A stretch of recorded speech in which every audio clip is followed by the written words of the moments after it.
Right, I'm here with a couple of Mr. Espin's students, so Melina and Inkaira. What would you say is different about Mr. Espin's teaching style than other teachers you've experienced before? Okay, so there's something different about every teacher you meet. But Mr. Espin is a teacher I feel like you won't get to see other in other time. He's just so really special. He connects his classes to the outside world.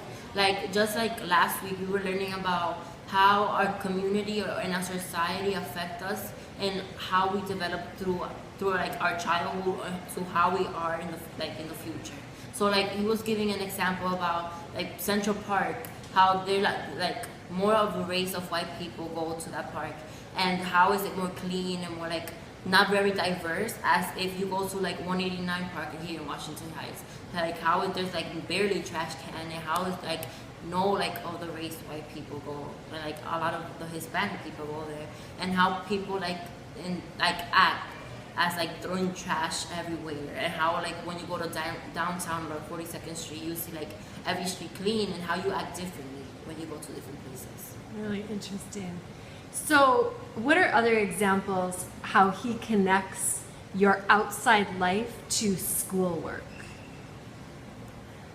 Some of the ways that he connects to the outside life or to schoolwork is just another example I could give was just he was giving an example of how his mom used to struggle. It's not only his mom, okay, today in class he was his mom already knew she spent the money before she even having the money. She already knew where that money was going through. She didn't have money for herself.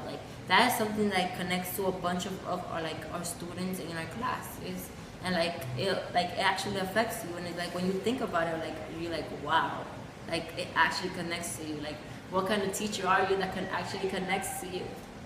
You were talking earlier about bad hair and good hair, and about race, etc. What was that story you were telling me? Okay, so in the beginning of the school year, he didn't know anything about us, but we came into his classroom one day asking about the work, and Inkaira, we were talking about the schoolwork, and then Inkaira just comes in oh my God, Melina, your hair is so nice. You have good hair. You all have American hair, this, that, and the other. And I was I don't have good hair. And Mr. Espin was yeah, you're right, because what happens through history is what goes on. Most people say that you have good hair or bad hair because of what happened through history. If you go to another place, bad hair might be what you see as good hair. And there was another example. He was oh, some people find fat people, skinny people attractive in different ways. So, and also the way I want to connect to Melina, the way that he said that before they described the race African American nasty and everything bad about the African American. So that's where the good hair and bad hair came from. Really interesting. What do you feel that you get out of Mr. Espin's class, both as a student and just as a human being? You want me to go? I'll go. edit that out. Okay. Can you repeat the question, please? Sure. What do you feel you get from Mr. Espin's class? Okay, so what I feel I get from Mr. Espin class is more knowledge about the history that was happening before, and the way I connect my life to the history he's teaching. Because when I always do this, every time I go to his class, I always learn something new that I didn't know. I always be telling my mom the things that I learned, and I be telling her things, and she be she doesn't believe what I say, but it's Can you give me an example? Yeah, I was telling my mom things that where did the good hair and the bad hair came from, and she was no, it's not. She didn't believe me where this phrase or idea came from. And so that's what I get from his class every single day.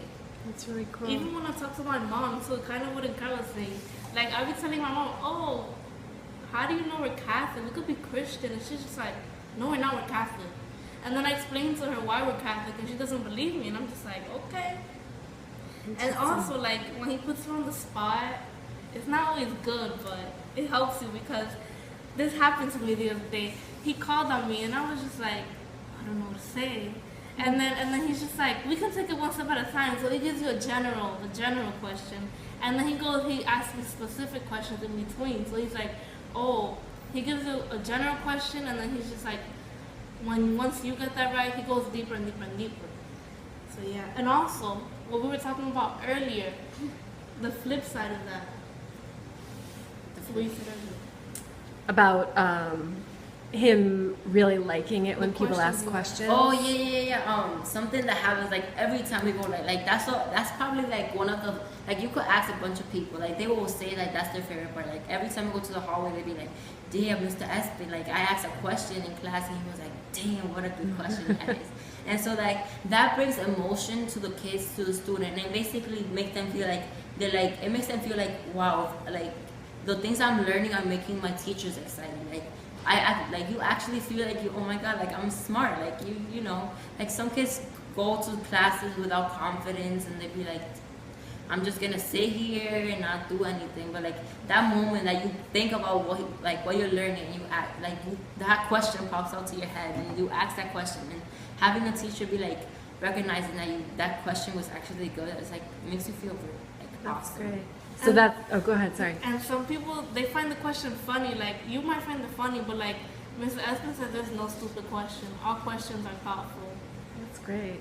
So is that what you would say makes you excited to go to his class? Kind of what you just described? And also, when we go to his classrooms, it's not like a normal class. It's an energy. Like, he compliments you. You be like, oh, wow. And then like when we're on tests and quizzes, he puts music and it's just good. Silence is distracting, he says. he thinks it's interesting because if you can focus more with this. I don't know, it's just the energy. It's a different kind of energy. Yeah. He's very passionate.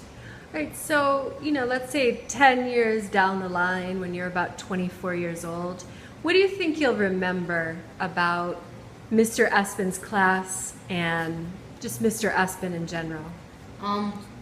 10 or 20 years from now, I think that I'll always remember how Mr. Espin always gave you that wow for learning. And I also remember the way that he connect to us in different ways that teachers probably some teachers walk in but they don't really know what students are going through, and it's just having that one teacher that actually knows what you're going through makes a huge difference on how the way you walk into class or the way that you go home, the way that you think in general. So I think that that will always have that in I will always remember Mr. Espin as being the one that you connect the most, and just the teacher that I don't know, you actually were excited to have one go into this class, Awesome. Yeah, and I'm gonna be visiting him in the next 10-20 years because those life lessons he be giving us, he teaches you you can connect schoolwork and what's happening outside. He doesn't want what's happening outside to affect what's going on in school. He gave another example. I'm gonna give another example.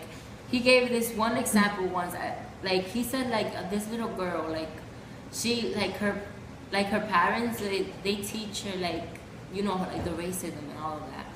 She was she wanted to buy a puppy. She wanted a puppy. So she goes into the store and she was the white puppy was cuter than the black puppy. So that theory was one of the theory that he was trying to teach you. That's race right there. That's what they teach you to like better. And so that's something I will always remember, that example. Even now, today, I always think about that example. It's just so simple, but it's just yeah. What? Okay. All right. Thank you both so much. We really appreciate it.